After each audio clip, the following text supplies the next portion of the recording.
cantique 48.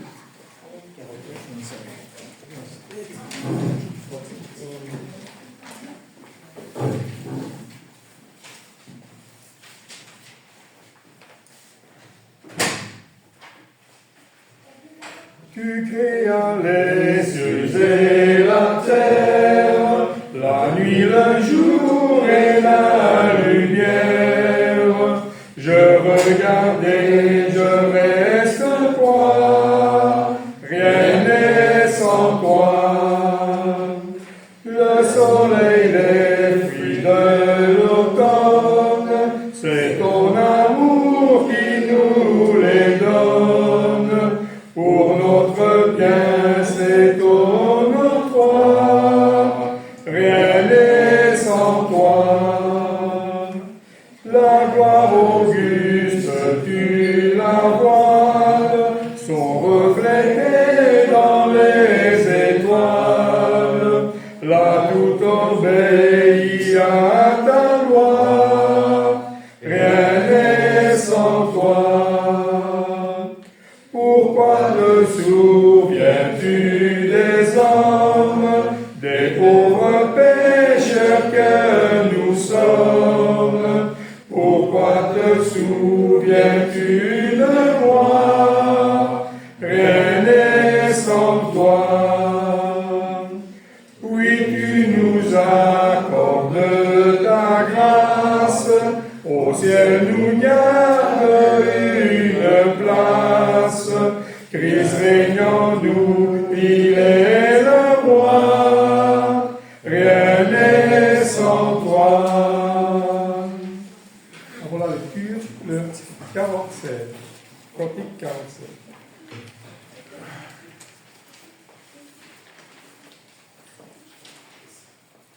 Les cieux et la terre célèbrent en chœur la gloire du Père, du Dieu créateur. Il est redoutable dans sa majesté, il est admirable dans sa charité.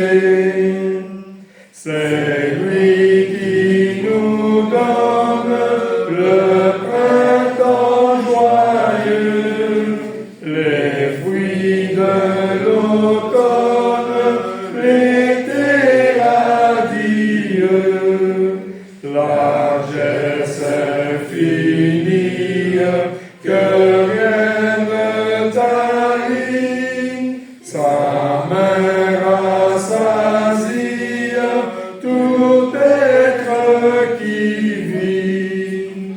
La vive lumière des cieux enflammés, l'ombre et le mystère des bois embaumés, le flot qui murmure, la fleur qui sourit, tout dans la nature nous parle de lui.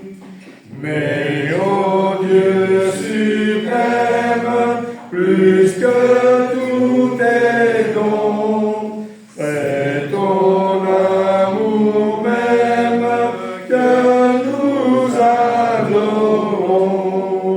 Ô source éternelle de grâce et de paix, ton peuple fidèle te loue à jamais.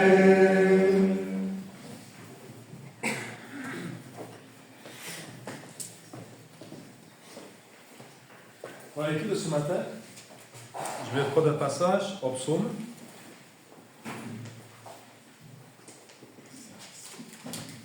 Le psaume 23. C'est un passage qu'on connaît bien. Psaume 23.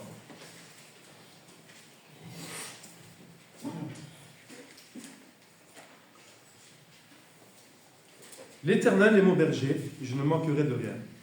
Il me fait reposer dans de verts pâturages. Il dirige près des eaux paisibles. Il me dirige près des eaux paisibles. Il restaure mon âme.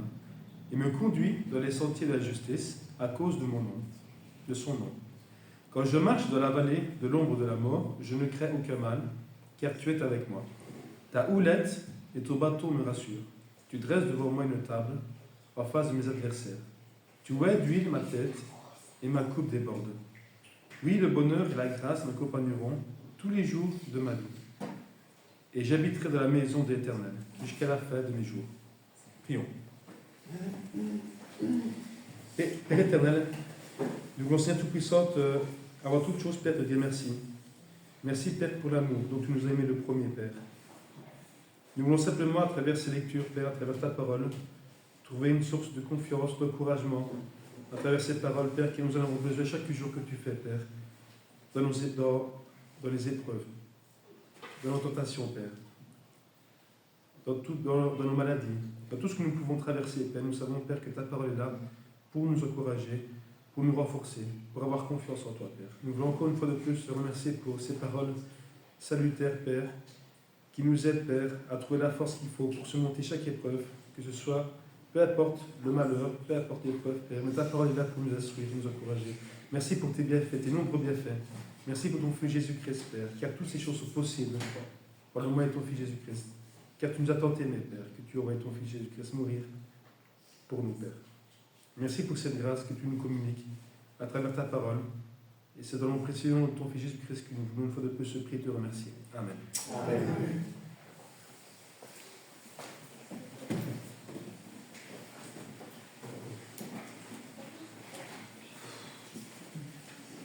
On va chanter le 226. 226.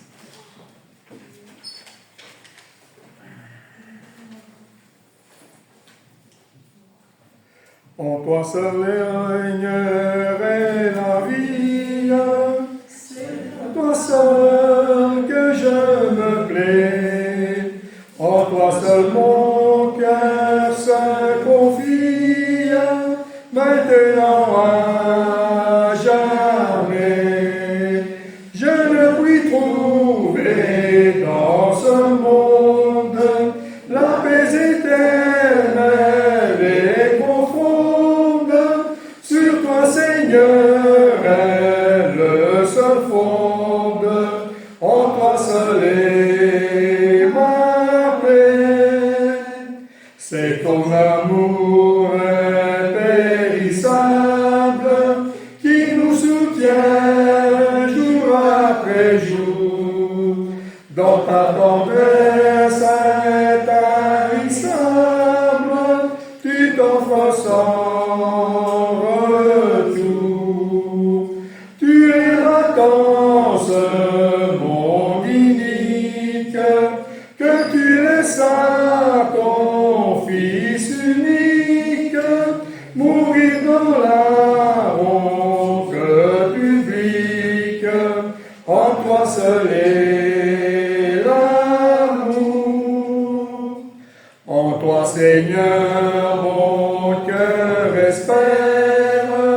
C'est ton amour qui fera moi le royaume éternel du Père. Oui, tel est ton pouvoir. C'est en toi seul qu'est l'espérance. Toi, mon recours, ma délivrance. Toujours vers toi, Seigneur, j'avance. Vers toi, mon seul espoir. 173, avant le repas du Seigneur.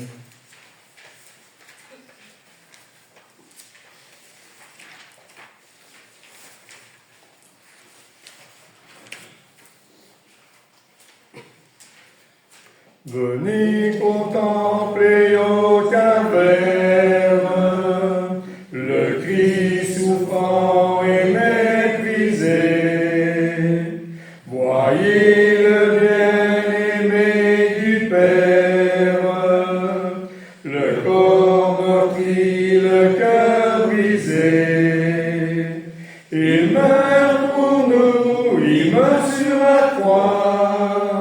Ô mon âme, adore et crois, exalte au peuple du Seigneur, ton roi, ton Dieu, ton Rédempteur.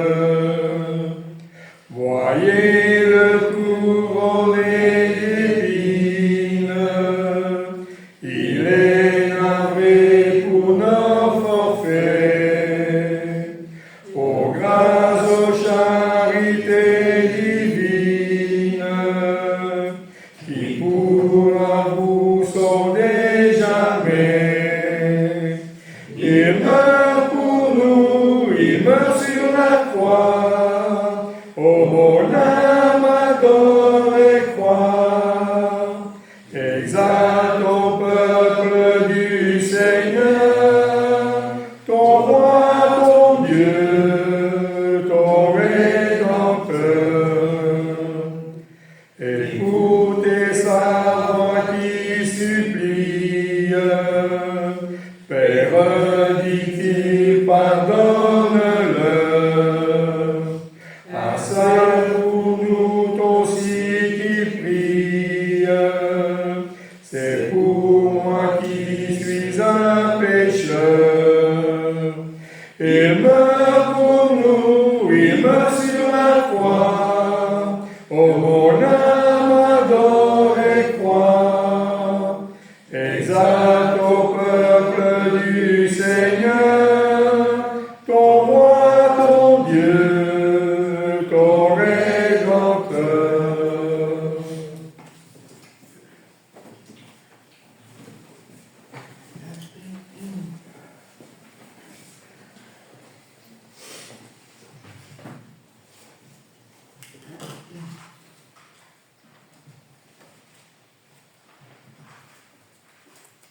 Merci frères et sœurs d'être réunis ce matin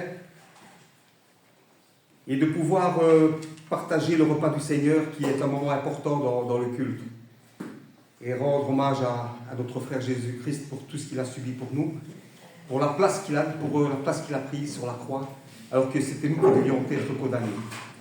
Et n'oublions jamais que ce que le Seigneur a fait, n'oublions jamais ce que Dieu a fait pour nous, d'avoir donné son Fils unique, qu'il a pris notre place. Amen. Je vous invite, si vous voulez, à prendre, justement pour le repas du Seigneur, Luc chapitre 24.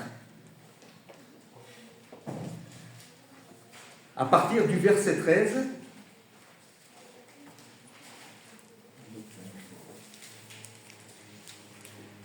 jusque le verset 35.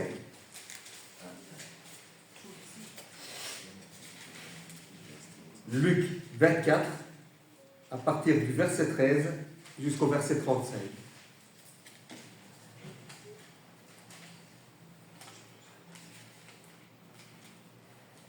Le premier jour de la semaine, et voici, ce même jour, 2 disciples allaient à un village nommé Emmaüs, éloigné de Jérusalem de 60 stades. Et ils s'entretenaient de tout ce qui s'était passé. Pendant qu'ils parlaient, discutaient, Jésus s'approcha et fit route avec eux. Mais leurs yeux étaient empêchés de le reconnaître. Il leur dit, « De quoi vous entretenez-vous en marchant, pour que vous soyez tout tristes ?» L'un d'eux, nommé Cléopas, lui répondit, « Es-tu le seul qui, séjournant à Jérusalem, ne sache pas ce qui y est arrivé ces jours-ci ?» « Quoi ?» leur répondit-il.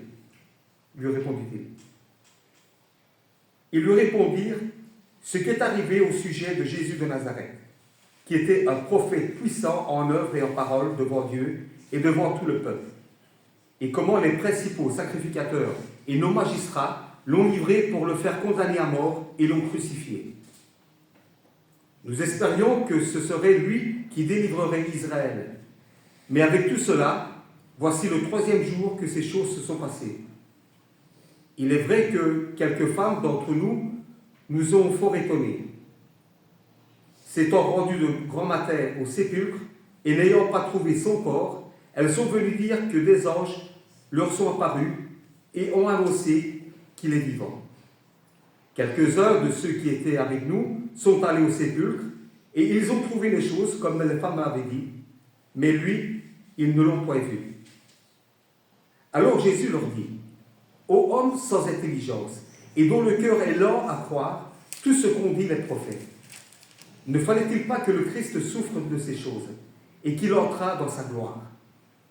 Et commençant par Moïse et par tous les prophètes, il leur expliqua toutes les Écritures ce qui leur concernait. Lorsqu'ils furent près du village où ils allaient, il parut vouloir aller plus loin. Mais ils le pressèrent en disant, « Reste avec nous, car le soir approche. » Le jour est sur son déclin, et il entra pour rester avec eux. Pendant qu'il était à table avec eux, il prit le pain, et après avoir rendu grâce, il le rompit et leur donna. Alors leurs yeux s'ouvrirent, et ils le reconnurent, mais il disparut devant eux. Et ils se dirent l'un à l'autre, « Notre cœur ne brûlait-il pas au-dedans de nous, lorsqu'il nous parlait en chemin et nous expliquait les Écritures ?» Se levant, alors même, ils retournèrent à Jérusalem et ils trouvèrent les 11 et ceux qui étaient avec eux assemblés, et disant, « Le Seigneur est réellement ressuscité et il est apparu à Simon. » Et ils rentrèrent, racontèrent ce qui leur était arrivé sur le chemin et comment ils l'avaient reconnu au moment où il rompit le pain.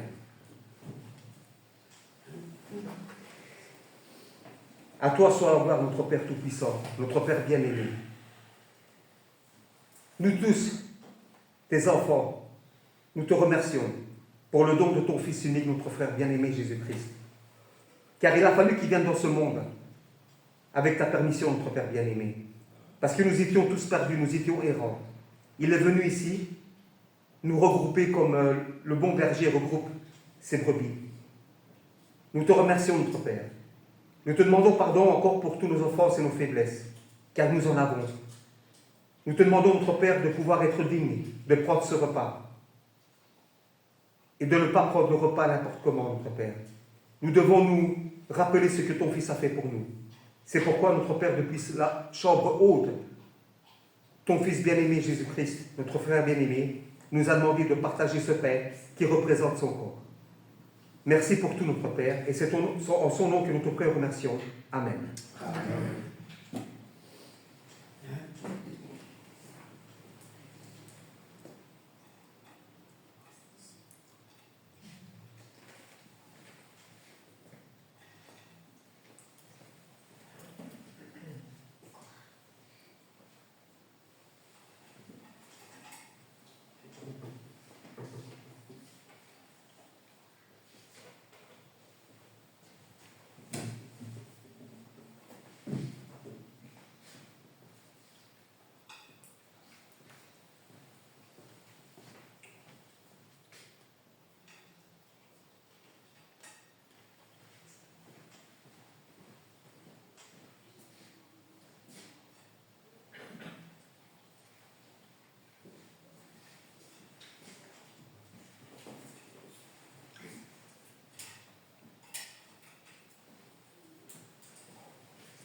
Père Tout-Puissant, notre Père bien-aimé, n'oublions pas également ce verre, notre Père, qui représente ce fruit de la vie, le sang de ton Fils Jésus-Christ.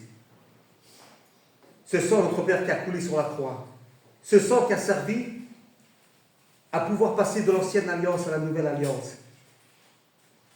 Et cette nouvelle alliance, notre Père, qui est cet espoir de la vie éternelle.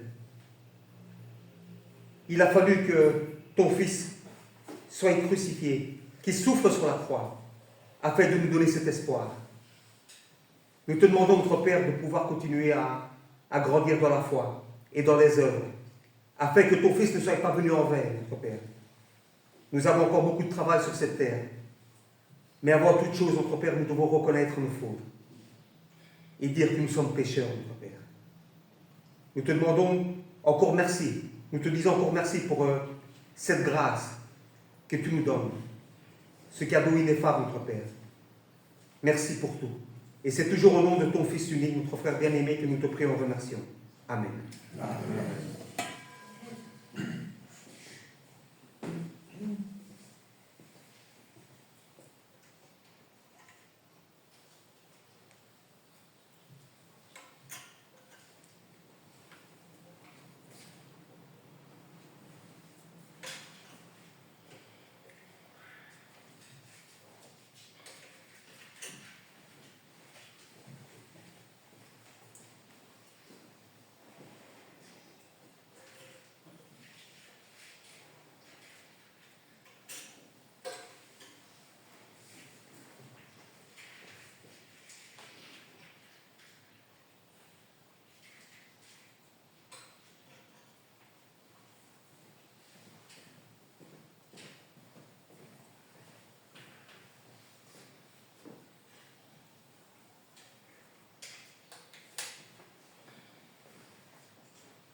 On va sortir le 2 soyez.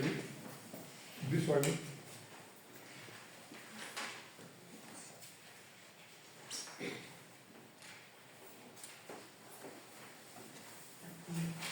Qui me relève dans mes chutes, c'est Jésus-Christ. Qui combat pour moi dans mes luttes, c'est Jésus-Christ. Jésus a parlé, je veux croire que je puis lutter pour sa gloire, car mon bouclier, ma victoire, c'est Jésus-Christ. Je vais à mon Père et ma voix, c'est Jésus-Christ. Je suis bien heureux et ma joie, c'est Jésus-Christ. Et si même dans la souffrance, mon cœur me parle d'espérance, c'est que j'ai mis ma confiance en Jésus-Christ. Sauvé, je ne me glorifie qu'en Jésus-Christ. Pour la terre et le ciel, ma vie, c'est Jésus-Christ. Bientôt adieu, choses mortelles, loin de vous je prendrai des ailes, vers les demeures éternelles, vers Jésus-Christ. Avant l'exhortation, le 166.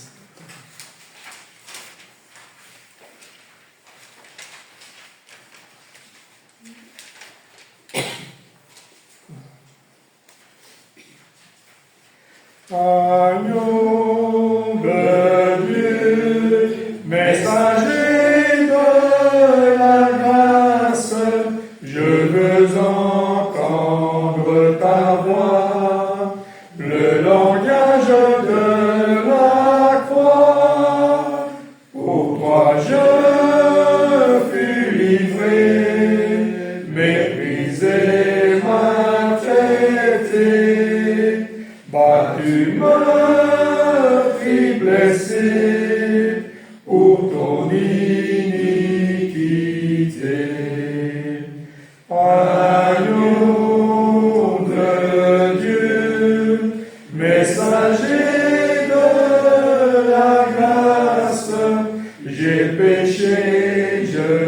viens à toi, je t'évoquerai pour moi.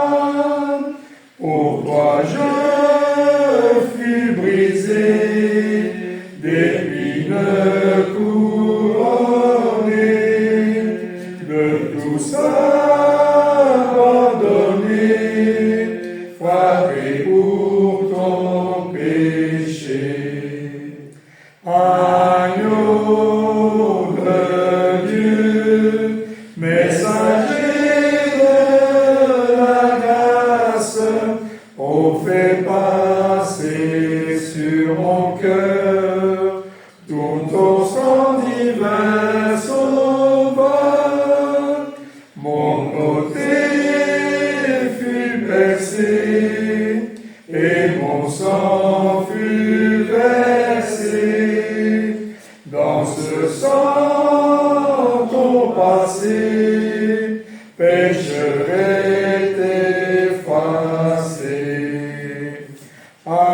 Agneau de Dieu, messager de la grâce, je me confie et je crois, ton poisson je le reçois, sur l'enfant racheté, qui fait ma volonté,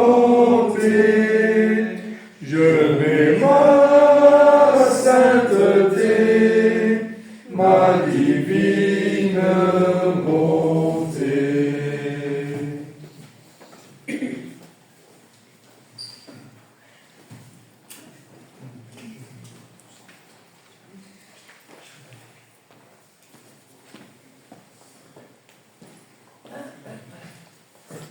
Est-ce qu'il y a des annonces? Peut-être tu peux rappeler pour Léonie. Oui. Donc, Léonie, la femme de Georges, qui l'ont connue, est décédée vendredi soir, jeudi soir, aux alentours de 22h30. Et donc, le funérarium, c'est à partir d'aujourd'hui. Donc, aujourd'hui, donc dimanche et lundi, de 17 à 19h. Pour ceux et celles qui veulent se rendre, c'est Saliers. Donc, funérarium, donc c'est ce soir et lundi soir. Et donc, la cérémonie, l'enterrement, sera mardi aux alentours de 14h, 14h30. Voilà pour, Il y a une carte. Une carte a été assignée, a été préparée pour être signée, une lettre d'encouragement de notre part. Il fera certainement beaucoup de plaisir à ceux qui veulent la lire, à la famille surtout. Une gerbe aussi a été envoyée de la part de l'Assemblée. Un signe de respect, d'amour pour les jeunes inconnus. Ouais, c'est fait. Une autre nouvelle, l'anniversaire de Joël et Bénédicte aujourd'hui, si je ne me trompe pas. Si c'est aujourd'hui, ça joyeux anniversaire. Alors, des fois, on peut basculer des fois de malheur et des bonheurs, mais heureusement que des fois, il n'y a pas que des malheurs, il y a aussi des bonnes nouvelles. S'il n'y a pas d'autres. Ah oui, dimanche prochain, on reste. Donc il y a un repas qui est organisé après, vu que c'est le premier dimanche du mois. Donc on reste dimanche prochain pour un repas tous ensemble. J'ai voulu parler d'un sujet aujourd'hui qui nous concerne tous. Chaque fois, je commence par ça. En fait, c'est tout ce qui concerne les épreuves, les souffrances. Que ce soit la maladie, que ce soit un manque de confiance en soi, que ce soit une perte de travail, un décès dans la famille. C'est une sorte de souffrance qu'on peut éprouver. Et c'est de ça qu'il me fait qu'on parle aujourd'hui. Parce que la lecture que j'ai faite ce matin, que j'ai lue en Luc, en psaume 23, est pour moi une source d'encouragement quand on la lit, de réconfort, de confiance en Dieu. Il y a beaucoup de passages que j'aime beaucoup de la Bible, que des fois on a besoin de lire pour s'encourager, pour vraiment, des fois qu'on est faible, on a besoin de lire quelques passages qui nous donnent la pêche, comme on dit, qui nous donnent la force d'accomplir, de surmonter chaque épreuve. Ouais. Et justement, je veux te lire ce psaume-là, psaume 23.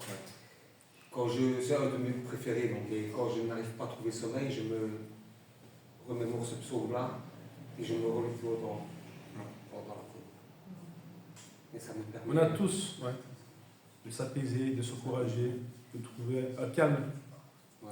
Et on a tous des passages qu'on aime bien. Moi, personnellement, j'aime bien aussi une des pépites, c'est celle de Jacques, parce que Jacques parle de beaucoup de sujets. Elle parle de l'usage de la langue, la patience, dans la tentation, dans l'épreuve. On a tous des passages qu'on aime bien, qu'on s'approprie un peu, qu'on aime bien relire pour remonter un peu des fois quand on est un peu faible. Et c'est pour ça que ce passage-là, je l'ai pris pour lire.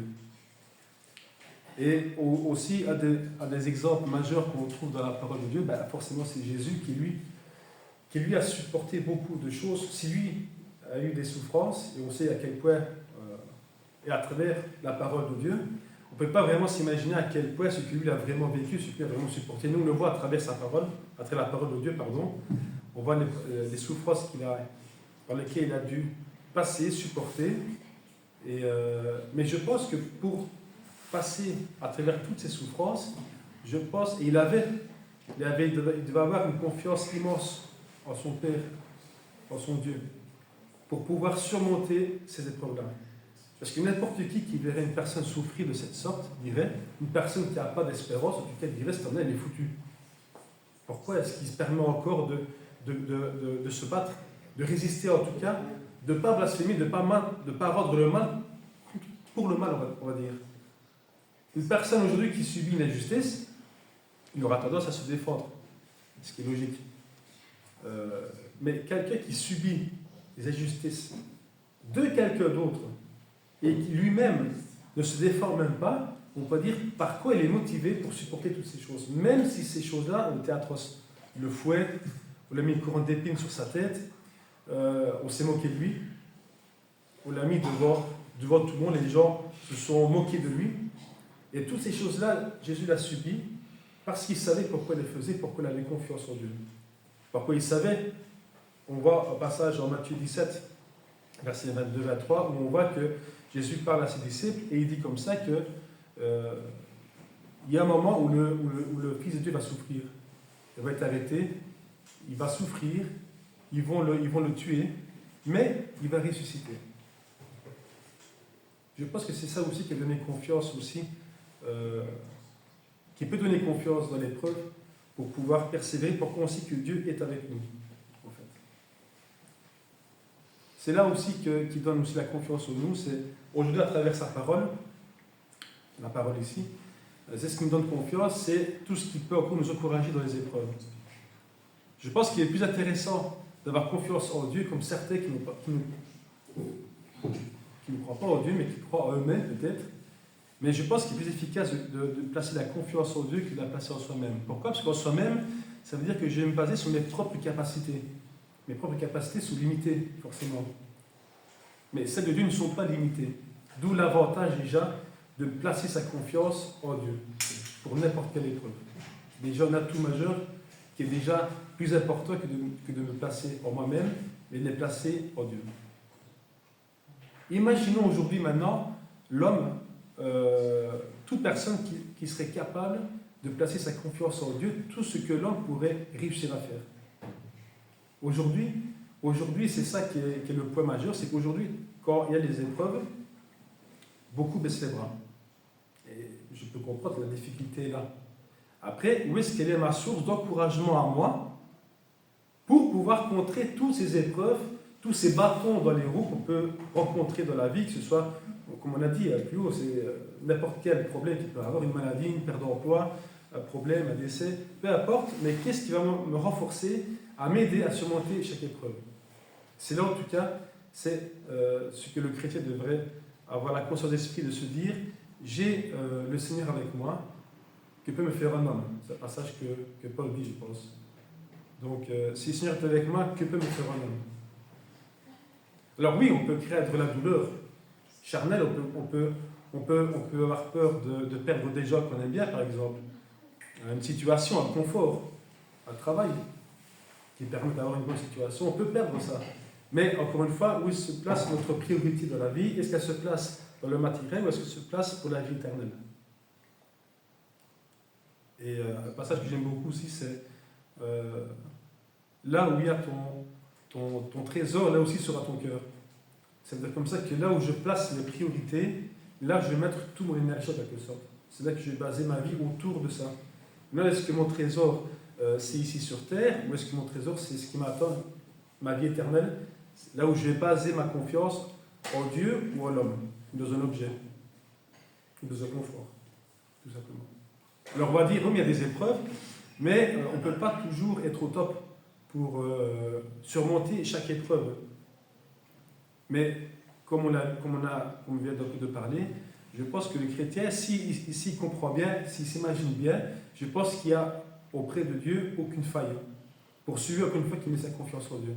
On va prendre le premier passage qui parle de ça, en 1 Corinthiens, chapitre 10, verset 3.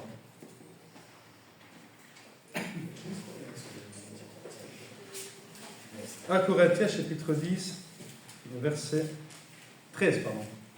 1 Corinthiens 10, à partir du verset 13.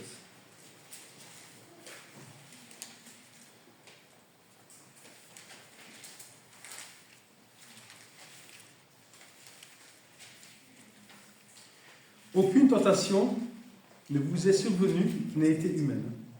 Et Dieu qui est fidèle ne permettra pas que vous soyez tentés au-delà de vos forces. Mais avec la tentation, il préparera aussi le moyen d'en sortir, afin que vous puissiez la supporter. Donc ça veut dire ici qu'on voit qu'il y a des tentations, il y a des épreuves de la vie. Mais on sait aussi qu'on ne peut pas être éprouvé au-delà de ce qu'on peut supporter. Mieux encore, Dieu nous dit qu'il nous donnera même le moyen d'y parvenir. Voilà ce que c'est que d'avoir confiance en Dieu dans l'épreuve, plutôt que d'avoir confiance en soi-même, ou en un homme peut-être. Mais Dieu, lui, malgré tout ça, malgré l'épreuve, on sait que malgré l'épreuve qu'il peut avoir, Dieu est avec nous, est à nos côtés. Et bien plus encore, il nous donnera même le moyen, de surmonter l'épreuve. Donc non seulement nous avons l'épreuve, mais Dieu ne veut pas qu'on échoue. Et pour ceux qui mettent sa confiance en Dieu, parce que l'homme peut échouer, mais pour ceux qui mettent sa confiance en Dieu, Dieu ne permettra pas qu'il échoue. Au point même de donner la solution pour. Ça peut être la confiance en soi, ça peut être dans une épreuve, ça peut être une parole de sagesse, ça peut être la patience dans l'épreuve. Voilà comment est-ce que Dieu peut intervenir dans nos vies. Si on fait encore une fois plus confiance en Dieu, Dieu est là pour donner tous les outils qu'il faut pour surmonter chaque épreuve, pour soulever chaque fois. Je ne sais pas si vous voyez ce que c'est. Dans la construction, on appelle ça une grue. La grue de la construction, en fait. En fait, c'est un outil qui permet de soulever n'importe quelle charge, en fait. Donc ça, c'est une grue. Et ça, c'est la charge. Vous savez pourquoi est-ce que la grue est capable de soulever n'importe quelle charge? Si vous ne savez pas alors, c'est parce que ici, on va y placer à l'arrière un contrepoids. Le contrepoids ici, c'est ce qui va permettre de contrer le poids à l'avant. Maintenant, quel est mon contrepoids que je vais placer à l'arrière? Ici, mon contrepoids ici, c'est ma foi. Ici, mon poids ici, c'est l'épreuve. Maintenant, est-ce que mon contrepoids, ma foi, sera plus solide que le poids, que mon épreuve que je dois supporter? Aujourd'hui, on a vu comme ça que, oui, mais aujourd'hui, j'en pourrais dire, chacun a des épreuves, c'est vrai. Quelle est l'épreuve que j'ai? L'autre ne peut pas supporter, peut-être que chacun a son épreuve, on va dire. Alors, pour certains, son poids, c'est celui-ci. Pour certains, le poids, c'est peut-être quelque chose comme ça, immense. Mais, comme on l'a dit aussi en Corinthiens 10, on dit qu'il n'y a pas d'épreuve insurmontable. Autrement dit, il n'y a pas de poids qu'on ne pourrait pas ne pas soulever.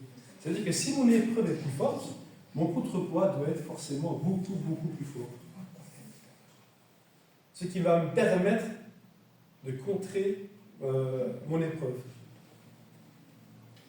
Aujourd'hui, Il y a par exemple beaucoup de gens qui disent oh, mais c'est facile à dire, mais pas à faire. C'est vrai. Parce qu'il faut se battre déjà pour en arriver déjà à ce niveau-là. Mais si je ne mets pas mon contrepoids, si je ne mets pas tous les outils qu'il me faut pour contrer mon poids, qui est mon épreuve, qui est une tentation, qui est peu importe le sujet à laquelle je vais me battre, si je n'ai pas le bon contrepoids, et sur quoi je vais baser, c'est ce qui va déterminer si je vais relever mon épreuve ou si je vais échouer dans l'épreuve, tout simplement. Donc aujourd'hui, c'est important, je pense, de savoir à qui on va avoir confiance pour placer des bons outils derrière pour contrer toutes ces attaques. Encore une fois, Paul dit qu'il n'y a qu'une tentation qui n'est pas possible de soulever, de relever. Mais ayez confiance en Dieu. Il faut avoir confiance en Dieu, il faut se reposer sur lui. Et lui nous donnera alors les outils qu'il faut pour pouvoir surmonter chaque épreuve. Alors, peu importe l'épreuve, c'est vrai qu'il peut être un peu difficile, mais sachant que je suis éprouvé, des fois l'épreuve, on la sent venir. C'est pas qu'elle vient comme ça, et je ne savais pas que j'étais éprouvé. Des fois, l'épreuve, on la sent arriver. L'épreuve, la tentation, c'est quelque chose comme une attaque qu'on perçoit parce que c'est dans nos faiblesses en général. Si je suis attaqué là où je ne suis pas faible, ce n'est pas pour moi une épreuve difficile parce que c'est quelque chose que je peux vite surmonter. Mais le diable est rusé et là où il y a la tentation, il y a la difficulté dans nos faiblesses. Mais c'est à nous alors de pouvoir mettre notre confiance en Dieu pour pouvoir contrer tous les problèmes. Donc ça, c'est important de comprendre ça parce que des fois, l'homme fait confiance plus à l'homme qu'à Dieu, ou fait confiance à soi-même ou à une personne. Et voilà pourquoi c'est important de bien comprendre ce qui nous attend dans la vie. Quoi qu'il arrive, les épreuves, on va en avoir. Que ce soit une maladie qu'on va traîner, un cancer, que ce soit n'importe quelle perte d'emploi qui fait qu'on avait un confort qu'on n'a plus maintenant, qu'est-ce que je vais devenir, quand je paie des factures, ainsi de suite. Mais il y a toujours un moyen de se relever. Comme on a dit, il n'y a pas de problème surmontable. Seulement, il y a les capacités derrière à pouvoir rebondir et à se dire, c'est une épreuve d'accord, mais je la surmonte. Voilà. Il y a une fois, il y avait une autre image qui parle, des fois qui a plusieurs sens. Hein. Une fois, il y avait quelqu'un qui était malade et il se battait contre sa maladie.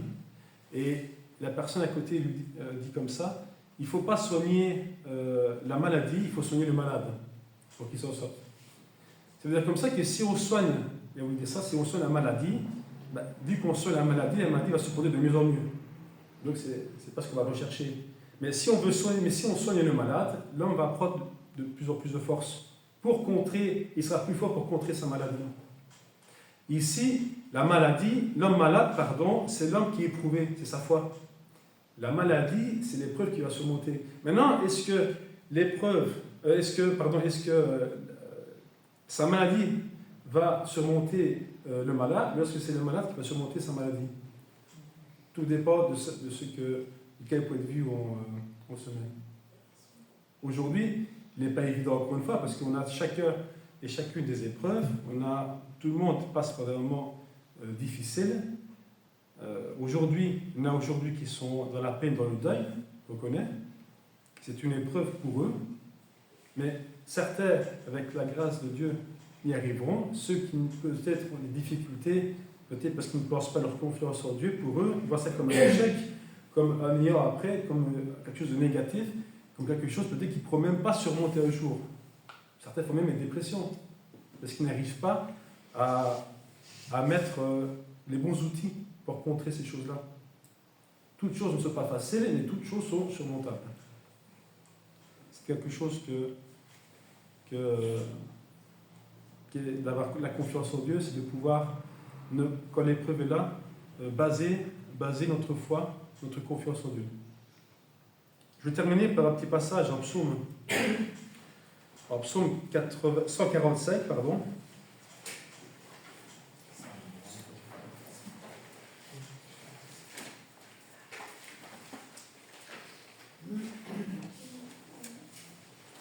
Versets 18 et 19. Il dit: L'Éternel est près de tous ceux qui l'invoquent, de tous ceux qui l'invoquent avec sincérité. Il accomplit les désirs de ceux qui le craignent. Il entend le cri et les sauve. Ça rejoint un peu ce qu'on a lu en Corinthiens 10, au verset 13, où il dit comme ça que celui qui base sa confiance en Dieu, Dieu donnera lui-même le moyen de surmonter l'épreuve. C'est un peu ça en fait. Mais d'avoir confiance en Dieu. Ici, il dit, l'Éternel est près de tous ceux qui l'invoquent, avec sincérité. Mais il faut placer sa confiance en Dieu. Alors forcément, quand on le fait, c'est en mettant une vraie confiance en Dieu avec sincérité. Pas en semblant, je vais faire confiance en Dieu, puis après, quand l'épreuve sera passée, de nouveau, je reviendrai un peu dans mes anciennes pratiques, pour un peu mieux m'amuser peut-être. Et seulement quand j'ai besoin de Dieu, alors je viendrai vers lui. Non, c'est pas sincère. D'autres prient quand seulement ils auront des épreuves. Seigneur, où es-tu quand je souffre? Mais ils oublient de remercier Dieu quand tout va bien aussi.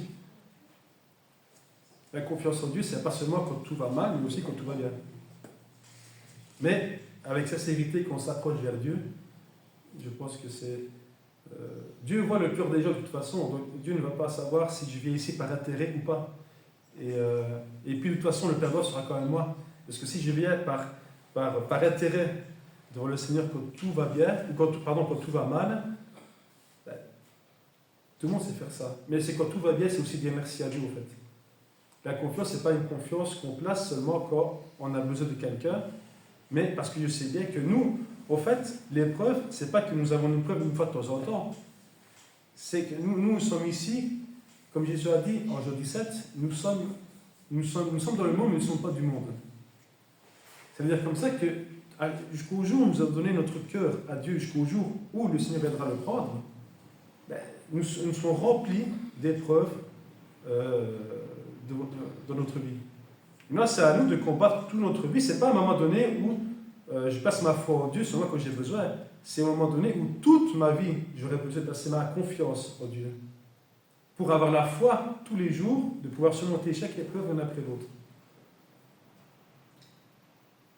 Voilà, c'était un petit sujet, enfin une petite réflexion là-dessus qui mérite beaucoup d'autres choses encore, mais qu'on puisse prendre conscience, par exemple, que celui qui passe par des épreuves n'a pas d'excuse pour dire « j'y arriverai pas ».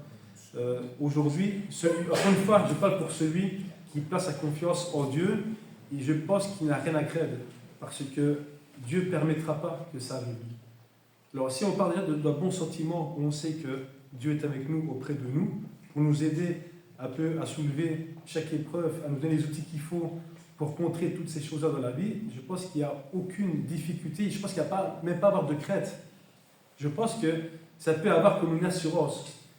L'assurance, c'est de savoir que quoi qu'il arrive, Dieu est auprès de moi, à mes côtés. Donc aujourd'hui, est-ce que je suis prêt, moi, à faire confiance à Dieu pour qu'il soit prêt à m'aider en toutes circonstances? Mais Dieu, comme on l'a dit plus haut, Dieu ne déçoit pas les hommes. Par contre, moi, je peux même me décevoir moi-même. Je peux être déçu d'un ami qui ne peut peut-être pas être à la hauteur de ce qui est autour de lui. Parce qu'il y a une différence entre placer la confiance en Dieu et placer la confiance en l'homme. Merci.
On va chanter le 233. 233. Jésus, ma vie et ma force, fais entre le monde et moi un éternel divorce. Je veux être tout à toi. Je veux être tout à toi. Jésus, ma vie et ma force. Jésus, ma vie et ma force. Jésus, ma vie et ma force. Par toi je serai vainqueur. Donne-moi ta patience, qui ne murmure jamais. Ton amour divin immense, ton inaltérable paix, ton inaltérable paix. Jésus, ma vie et ma force. Jésus, ma vie et ma force. Jésus, ma vie et ma force. Par toi je serai vainqueur. Mon rocher, ma forteresse, mon refuge glorieux, en comptant sur ta promesse, je serai victorieux. Je serai victorieux. Jésus, ma vie et ma force. Jésus, ma vie et ma force. Jésus, ma vie et ma force. Par toi je serai vainqueur. Ô Rédempteur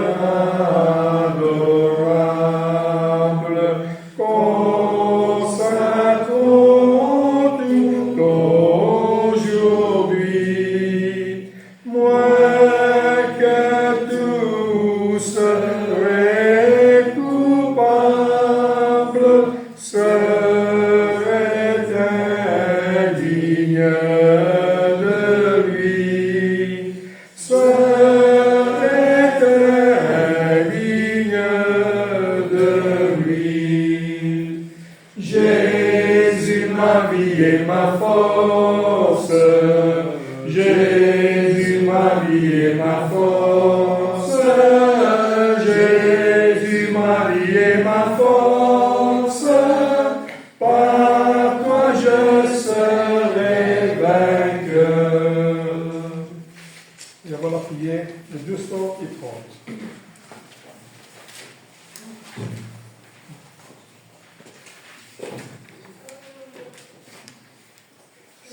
Seigneur, sur ton autel, je te sacrifie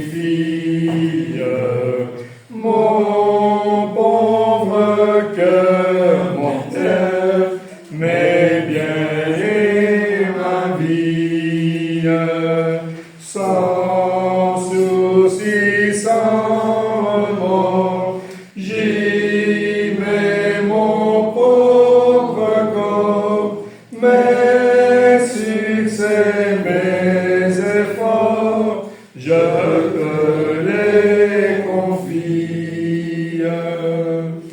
Je veux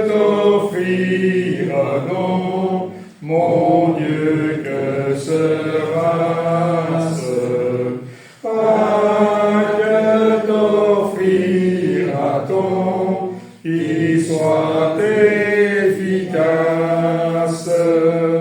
Prends-moi, prendez ce jour, mon être, mon amour.